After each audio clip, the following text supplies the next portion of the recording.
Good afternoon and welcome back, ladies, gents and Pikachus, to another Without Lies Islam Dies. We're going to be breaking down the Quran of Allah, the Quran of the Muslims, and in particular a book written from it, the Islamic law, Sharia, or the modern version of Sharia, which is called Reliance of the Traveller, contained in this very large book right here. So we went through it a bit in the last video and the one previous to that, so we're on rule 3 at the moment. But just in case you didn't watch, let's recap the first great Islamic laws. So, it's no better than you'd expect from these people, these guys, these Muslims. So, law number 1 is, in effect, if you're not a Muslim, you should be. And if you're in your own country, happily not being a Muslim, and there are Muslims near you, then expect a knock at the door, because Allah has told that Muslim to prioritise approaching you with Quranic law and tell you that it is your obligation morally and legally to stop what you're doing and start doing this. And by the way, that also includes a definition for what is good and what is bad. And the definition of what is good is anything described in here. The definition of what is bad is everything else. And the punishment is a torturous death for you and your family, regardless of your local laws, which should be ignored. This is the law that they follow. So that was rule number 1, in accordance with perfecting the jihad. Rule number 2 is called Quranic truth is superior to all laws and the devotions of men. And it goes into a little bit more detail about how everything in the world and the entire world itself is accursed all of the time, condemned, except thoughts of Allah and his Quran, or teachings of doing the thoughts and the worship of Quran and Allah. So everything outside of the Muslim culture is accursed. People who are not Muslim are accursed, and the only reason that they exist is to give Muslims something to do to earn their place in the paradise through doing the major jihad, which is dawah, convincing us that we are wrong, evil, stupid and bad and we should be Muslims, or the minor jihad, which is, just slaughtering millions of people for not being Muslims in every country in the world. And the point, the goal of the greater cause of jihad is to return the bounty of Allah, east and west of the world, the gift that he gave his Muslims, to their hands and their pockets, and exterminate everyone who opposes or contradicts this goal. And remember, this is not something they're doing in their own countries, because it's already done. They are doing this in our countries, which they are compelled by this law to travel to for the express purposes of spreading this law and destroying the laws that we currently have. So that's as far as we got yesterday. And like I always say, if this sounds unbelievable or ridiculous to you, you would be right. It is both unbelievable and ridiculous, but it is 100% true. And if you don't believe me, buy it and read it yourself. Reliance of the Traveller has this on the front. It's a fairly large book and it is very boring, But you will know after reading this that everything I'm going to tell you now and have previously said is not only true, this is what Muslims are doing here. This is the reason they came here, lied on their application forms, and said that they had every intent of being law-abiding, when we know from this that they never did. So, that brings us up to law number 3. Now, things start to get a little bit more tricky for the Muslim when we get to rule number 3. I don't know how they are going to deny this. So let's go through it. 3.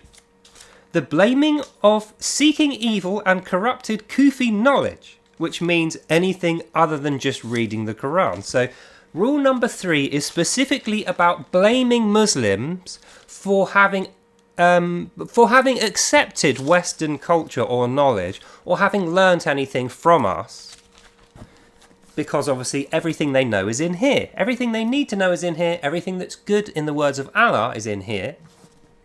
And that means they cannot ever learn anything from us. Everything they know came out of there.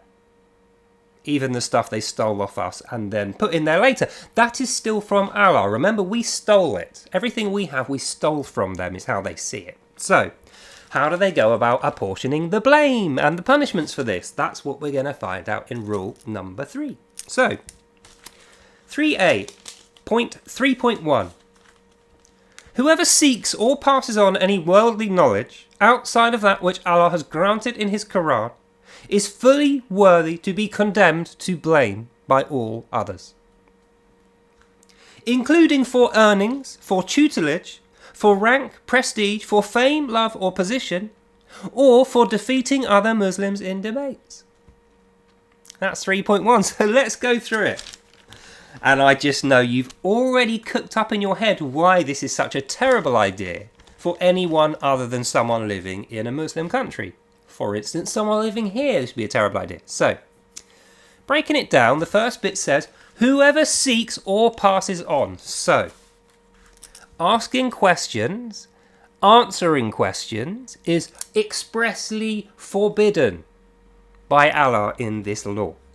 Not only for Muslims, but of course the ignorant unknowers or the unbelievers, which is us, through the obligation for them to do da'wah, which we went through yesterday. So, whoever seeks, ask questions of, or possesses an answer to pass on, answering questions, if you ask or answer questions of any worldly knowledge outside of what Allah has granted in his Quran, you are fully worthy to be condemned with blame.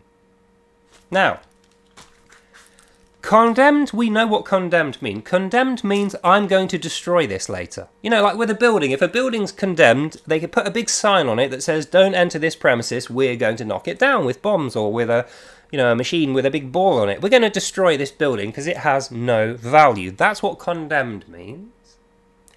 With blame is a qualification for that. So why would you condemn someone with blame specifically? Which is the wording that they use. Well, when you condemn something, it needs to be physically destroyed. We know that. And I gave the example of people exploding buildings with bombs or hammers or, the big ball on a chain thing that they use. That's how we destroy buildings. But if I walk up to a building and I put a big ball through it, you know it was me that destroyed it. I am therefore blameworthy for destroying the building. Muslims don't want to be blameworthy for the things that they destroy. They want you and I, the evil, unknowing, unbelieving kufiri, to be at blame. So that means they have to fool other people into destroying the things that they hate. And that is the way this law is written. Allah is obligating them to trick us into destroying our own culture. And that's how they do it. So, how do they condemn us with blame? Where do we find this apportioning of blame? And how does it work? Is the next part of Law 3, 3.2. Whoever wants to cultivate or grow anything upon this earth shall have no share or reward in the paradise, for they waste their energy. But whoever wants to cultivate for the afterlife in an Islamic way, he shall increase his tillage and his wealth, both here and in the afterlife. He who pours himself into worldly things, the projects of others, is consigned to hell, rejected, and shall be fully condemned on this earth with his fellows. You were ordered without any limitation to worship only Allah and work only for his causes alone. That's the whole law. So let's break it down. Very strongly worded, and I knew you were going to get right into this one. So, bearing in mind the first thing, you can't ask questions or answer them. You can't seek or possess any worldly knowledge outside what's in this book. That's why it's so thick. This is everything Muslims are allowed to know or teach. And this is their entire culture in one book. Whoever wants to cultivate or grow upon this earth shall have no share or reward in the paradise. Now, cultivate means planting ideas or people or seeds, building something for the future, and then growing it means just helping it along once you got the ball rolling. So this could involve any kind of endeavour or project that you can imagine. For instance, I am cultivating truth now by telling you this, showing you the evidence, reading you this. But if I want you to grow, I don't have to see that. So I'm cultivating you now. When I switch the camera off and then I read my comments, I am watching you grow. So there's two elements to this. Whoever wants to cultivate otherworldly knowledge outside of the Quran means anyone who makes videos like this, anyone who presents a case contrary or opposed to the Quran, anyone who does any work that doesn't benefit the mosque or the Muslim via the advice in this book is growing otherworldly knowledge, and for having done that, shall have no share or reward in the paradise because they waste their energy. Why is it considered a waste of energy when they're building something, they're cultivating crops or they're growing projects? Because of rule number 1. Anything you grow or cultivate or create outside of the mosque's control of you with the Quran, outside of what's in the Reliance of the Traveller, that stuff is condemned already. So Muslims are already at work destroying that stuff, either directly with Sharia violence or, as we're seeing here, by condemning it to blame with other people and then having other people destroy it. And this is what we see in the political sphere at the moment. We see politics filled with traitorous communists and people opposed to our rights. And for that reason, politicians are extremely unpopular at the moment. Most of them anyway. That is how you condemn something with blame. You convince politicians, media speakers, celebrities, or you just pay them, to attack the ideals and the things you hate with blame, so that the greater population, in their stupidity, or if they've been deceived in their ignorance, they will condemn the things you hate and destroy them for you. Then you can say, praise to Allah, because you have generated a major jihad result for Allah without having done it yourself.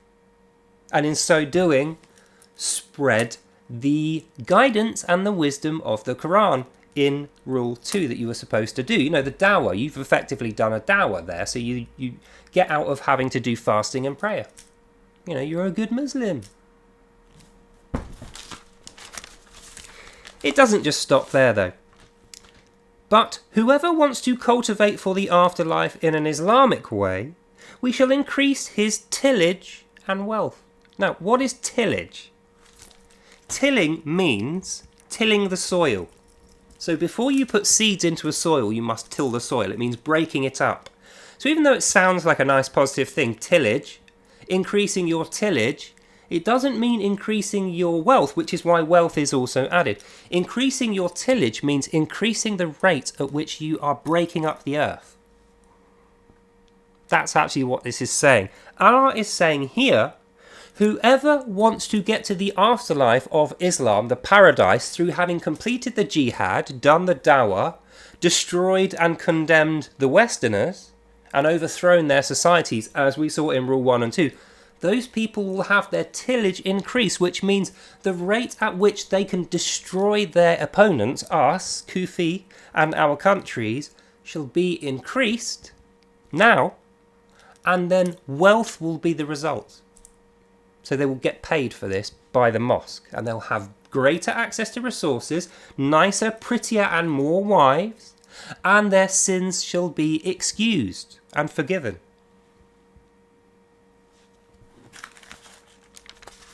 The last paragraph. He who pours himself into the world of others is consigned to hell, rejected, and shall be condemned on this earth with his fellows. You were ordered without any limitation to worship only Allah and work only for his causes alone. So, not your own causes, not the causes of your brothers or orphans or widows or other countries or other religions or a free democratic society like we claim that we have here. No. The only cause you are allowed to worship and follow and work towards as a Muslim is the cause of Allah, which is the jihad, which means travelling to other countries and installing Islam as the one and only culture, faith, politic and religion, and making sure everybody does it. Which is why this book exists. He shall be condemned on this earth with his fellows. This is speaking directly to Muslims. He who pours himself into the world of others, meaning not Muslims, shall be condemned on earth, consigned to hell and rejected. So we know why this is in there. This is further to the punishment that Muslims will levy upon other Muslims. Because remember, Allah isn't real. Allah can't appear and punish you. Allah cannot condemn you. Allah cannot do anything upon this earth because he has no capability. He is limited in that way. He cannot enter creation. This is in the Quran. So how does he punish people who don't follow his Quran? He sends other Muslims by way of this book to punish them, reject them, and consign them to hell. Now, there's no more clear direction than that. How do you consign a person to hell? Off with their head, they're dead. That's how you consign them to hell. How do you punish them beyond that with rejection? You do it to their family. And that's what this is describing, even though it's worded in a very nice, flowery, polite way. Tilling of the soil is not a reward, it's work. So if your tillage is being increased, it means the rate at which you destroy the society you are in is increased, then you get the wealth. How you are going to condemn your fellows to hell, or you be condemned to hell, is by other Muslims murdering you and your fellows, your family. And it's funny how we're doing this at the moment, because I seem to remember roughly a year ago, somebody was shot dead with a crossbow after having left a Muslim boyfriend. Now, this man is named Clifford. These days, he changed his name to something more Western. But he is a Muslim, and his 3 daughters were also supposed to be Muslim, but they didn't want to. The mother chose to give them freedom of religion, and they chose not to be Muslims. Sadly, this ended up in all of them being tortured and killed. And this is currently in the news because it was, like I say, roughly a year ago. The reason that happened is because of their adherence to Quranic law, the punishments levied and described in Sharia, which are an obligation to all Muslims. And those people unfortunate enough to have accepted Muslims into their family. They are bound by the same law. And that is why that poor lady and her 3 daughters are now laying dead in the ground, even though they weren't Muslims, because of this. That's the point I want to make to you. Do not let yourself think that just because you can ignore this and avoid it, that it doesn't affect you. It affects us all in this country, because this is a war. This is a war against Western culture, against freedom, and against religion. Islam against everything and everybody else. And we know that not only from our studying of the Quran, but the fact that this is their law that even describes what they're doing, and we can relate that to what we see in the news, what we see on the streets every day, and know for a fact, despite their many plausible denials, or sometimes implausible denials, the reason our crime rate has rocketed Why 90% of our jails are filled with extremist, violent cultists, Muslims, and the reason many more people will die, and our government has become incredibly weak, is because of this. And the fact that we do not do enough to banish this evil from our country. Because we know possession is 9/10 of the law. So if we possess 9/10 of our country, but we never do anything to help, we bow to the pressures of political correctness, diversity and inclusion, and they bring this to us, where does that leave us in future? Where does that leave our children's futures? Where does that leave our lives?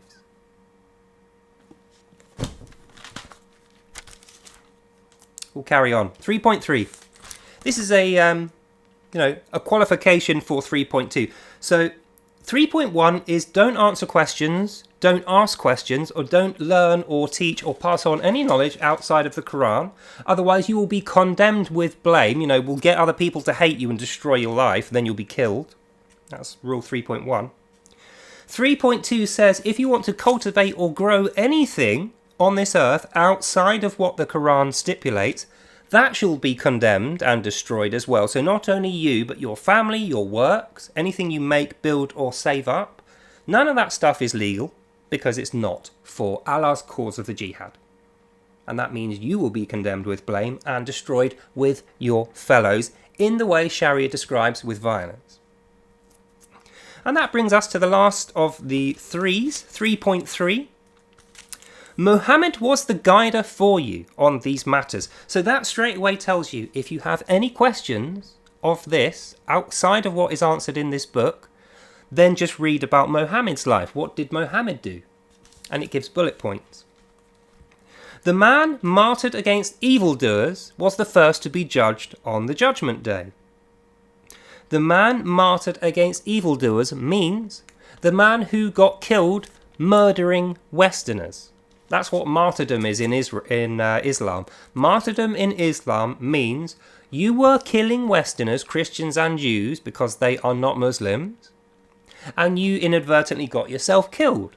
So evildoers is describing Christians, Jews, apostates of all kinds, including atheists and all other religions, and the man martyred against them, martyred tells us he was trying to kill them, and then he died. So, Muhammad is the guider for you, and his first guidance is if you want to avoid condemnation via blame and painful Sharia violence, then you will be doing this. You will be teaching only this. You will be prioritizing finding the Westerners to teach, even the hermits, because remember, they're priority. And the first thing you will remember is don't be afraid of these Westerners, their laws or their armies or their fists. Because the man martyred against the evildoers while doing this is the first to be judged highly on the day of judgment, when you die. The second bullet point says, the man who shared guidance in accordance with dawah, the principle of dawah. So that means the first guy who gets into paradise is the one who kills Westerners, is martyred against the evildoers, Christians, Jews, apostates. The second guy who goes to the paradise is the man who shared guidance in accordance with dawah. So the man who covered the sins of the religion and his brother Muslims and gave a good case for Islam without saying anything outside of what's in here. So lies, effectively. Permissible lying again. And the third one is the man who pushed and argued with the kuffar, for they are fools, liars, drunks, and devils. So think about that description. Killing Westerners gets you into heaven first.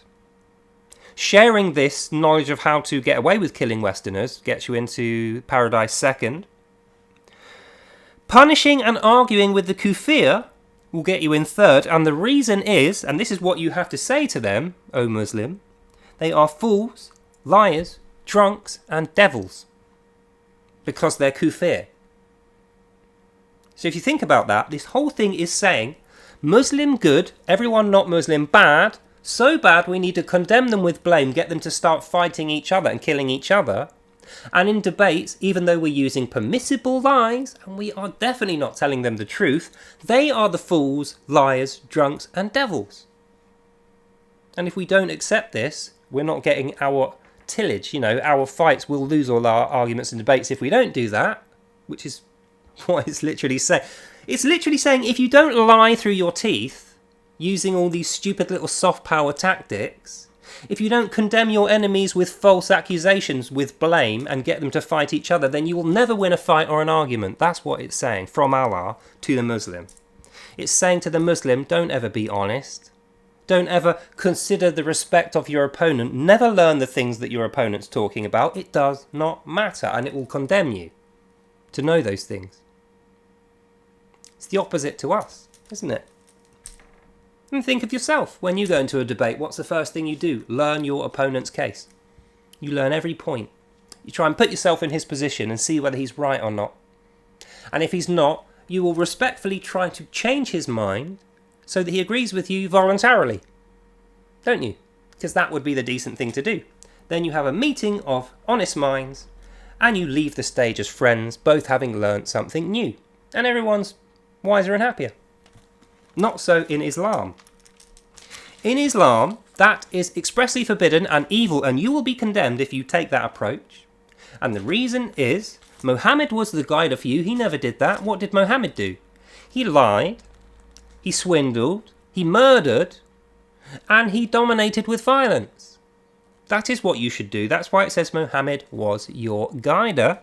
Then give the bullet points of murdering Westerners gets you into paradise first. Sharing guidance in accordance with dawah and lying to Westerners gets you in second.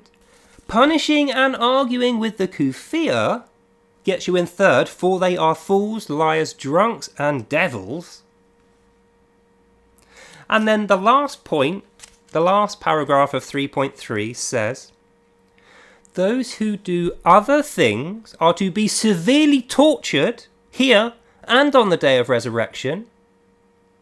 Praises to our Prophet and Allah in his mercies. Why would you end that on mercies? That's not so simple as the rest, so let's go through that last bit before we move on to law number 4. Those who do other things, other than what this describes, are to be severely tortured. How do you think severe torture looks in a modern society? How do you severely torture someone? Well, you break up their marriage and you try to marry their ex-wife. You murder their children and them, and then you use condemnation of blame to make sure nobody is attacking you for this. Everyone is talking about your dead family and how much of a sad thing it is to remind you, even though you are very sad, they are the person who caused that on you, and all you needed to do was surrender to Allah. Then they'd still be alive. So you caused your own family to be murdered and killed, and your children to be killed like that. You caused this great outpouring of sadness. And all you had to do was worship Allah. But you were an ignorant unbeliever. You were a fool, a liar, a drunk, and a devil. So you are the murderer now, in accordance with this, despite the fact that somebody else killed those people in cold blood and their children. You are taking the blame for it, and the condemnation will be persistently throughout your life applied to you, as if you had killed your own family. All because you didn't want to surrender to Islam. That's what this means. Religion of peace? I don't fucking think so. We move on to the last point we're going to go through today. Law number 4. Personal obligation for holding sacred guiding knowledge. This is a good one. So, sacred guiding knowledge. What do you think sacred guiding knowledge looks like and is? Well, this is sacred guiding knowledge for Muslims. How do we know that? We know that because it says, Reliance of the Traveller, a classical manual of Islamic sacred law. So it tells us this is the sacred thing that they are talking about here. Sacred is 33% of this. How do we know it's guiding?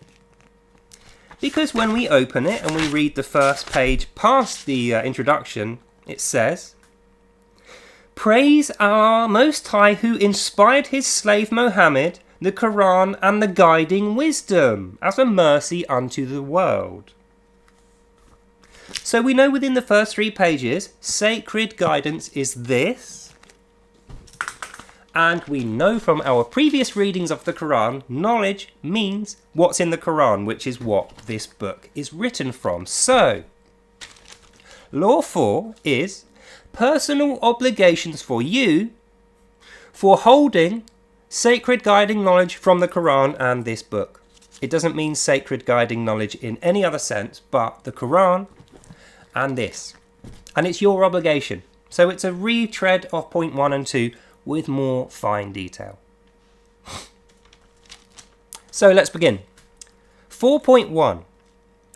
All Muslims are obligated to learn and know these 3 categories of sacred guiding knowledge. It is a moral obligation that cannot be given to shirk for any reason, lest you be considered an idolater and an apostate along with your fellows. So once again, we see the recurrence of this kind of bullying language being used that says you cannot disagree with this or not do it. It's your obligation. And if you don't do it, we are going to label you as an idolater, which is a completely different thing, and also an apostate. So it's not like in Christianity where if you believe in Jesus, you're a Christian and you can get the rest of it wrong and then correct it later. No, no, no. In Islam, you are an idolater and an apostate if you don't learn, apply and teach the Kufi through Dawah, the Quranic knowledge and the reliance of the traveller, which is why they come here. If you don't do that, you are an idolater and an apostate. So you'll be punished with off with your head, you're dead, and your family get tortured. Like we saw in the last one, they have no issue with applying severe tortures to people and then condemning them with blame so that nobody knows that they're having the tortures applied by Muslim law, the mosque, the Imam and his Muslims. So, we finish off on the 3 types of sacred guiding knowledge that are concerned with this law. The first one, Quranic law and wisdoms, is this law. Everything we've gone through so far is number 1, Quranic law and wisdoms. You need to know that. It's your moral obligation to know that, to teach it to those in your community who are not Muslims as a priority. Seek out the hermits and the ones who try and avoid you. And all Muslims are obligated to learn and teach. Second is a little bit more interesting, and this is what I think the conclusion is going to focus on. The second type of sacred guiding knowledge is Quranic character, in order to benefit the surrounding society. What is a Quranic character? Muhammad is the Quranic character. That is directly saying to Muslims, you have to forget about your natural, unique individual personality, and you have to take the character Muhammad as yours. And this is an obligation that if you fail to do, you will be considered an idolater and an apostate, and you shall be punished and severely tortured, and so will your family. Leading to the third type of sacred guiding knowledge. Ritual worship and actions for the purity of Islam. So things like fasting, prayer, ablutions, going to the mosque regularly, defending your brothers in debates and arguments, and not letting Kufi win those arguments, whether you have to lie or not. And remember, all of this is underpinned by the brief periods of dawah. So you can actually get away with doing all of those important rituals, which is why they're third, if you do dawah all of the time. And that's also the character of Muhammad. Muhammad was the progenitor, the first fruit of the dawah. So, in conclusion, because we've been half an hour now, I feel like there's a lot to go through. Rule number 3, the blaming of seeking evil and corrupted Kufi knowledge other than the Quran is a law that makes sure Muslim culture stays purified in the ways of Muhammad and the Dark Ages cultist ways that they had all the way back when. They cannot make new laws. They have no control over their own laws and culture because we found that out in Law 1 and 2. You know, it's completely banned. And the laws and culture of the time dictated, you are not allowed to learn anything new. You are not allowed to accept new ideas. You shouldn't be wearing Western clothes. You shouldn't be driving a car. You should be driving a camel. Because a camel is what the Prophet Muhammad was using. And the only reason you can use a car is as part of a minor jihad. So if you ever see a Muslim in a car, especially a nice posh Mercedes, that is a Muslim doing a minor jihad. That's the only thing that okays him using that car. And if you ask him, hang on a minute, you're not allowed to use cars, you should be using a camel, he will use fear, greed, indifference, and tactics to say, hang on a minute, brother, you're an Islamophobe. And then condemn you with blame, despite the fact that that's physically what it describes in the Quran. And the modern version, their actual law describes that too. If you bring this up, they will condemn you with blame, call you an Islamophobe, and using the brainwashing strategy we went through in video 1 a couple of days ago, they will maintain secrecy. And therefore the jihad will continue to be perfected, and your country will continue to be destroyed.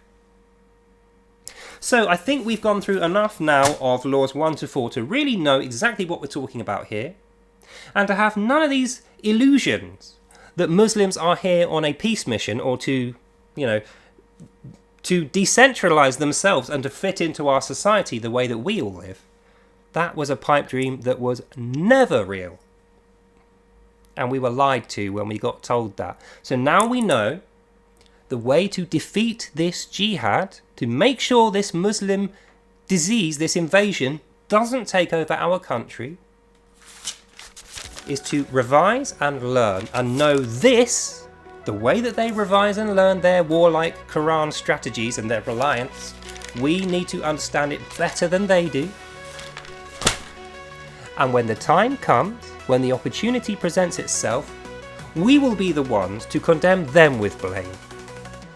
But we won't be doing it with lies and false accusations. We will be doing it with factual information and sources which are from their own hand. And in a public forum, we will absolutely sweep them aside, and we will return to a lawful moral culture like we had, which prioritizes truth, which rewards merit and togetherness. And we will stamp the British flag back on this little island and take it back for the people who it belongs to, the British, and that's us. So that's the end of this video. As always, if you have any doubts or questions as to the things that I have said, please buy it and read it yourself.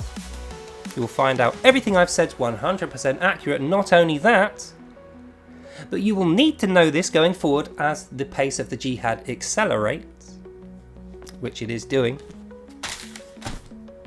And if you have any doubts or questions, please hit me up in the comments. I'll be more than happy to spend as much time as I can with you so that we can all arrive at the truth together and we can unite against this evil and push it out of our country. So that's the end of this video. Hope you enjoyed that and you learned something. God bless you all. And I'll see you lovely people in the next one. Bye now. Oh, that was great fun, wasn't it? It was like you had never been away. So that's all for today. Hope you enjoyed that. Catch up with me in the next few days for more Without Lies, Islam Dies. We will crush this jihad. In the meantime, God bless you all. Have a lovely day, and I'll see you in the next one. Bye.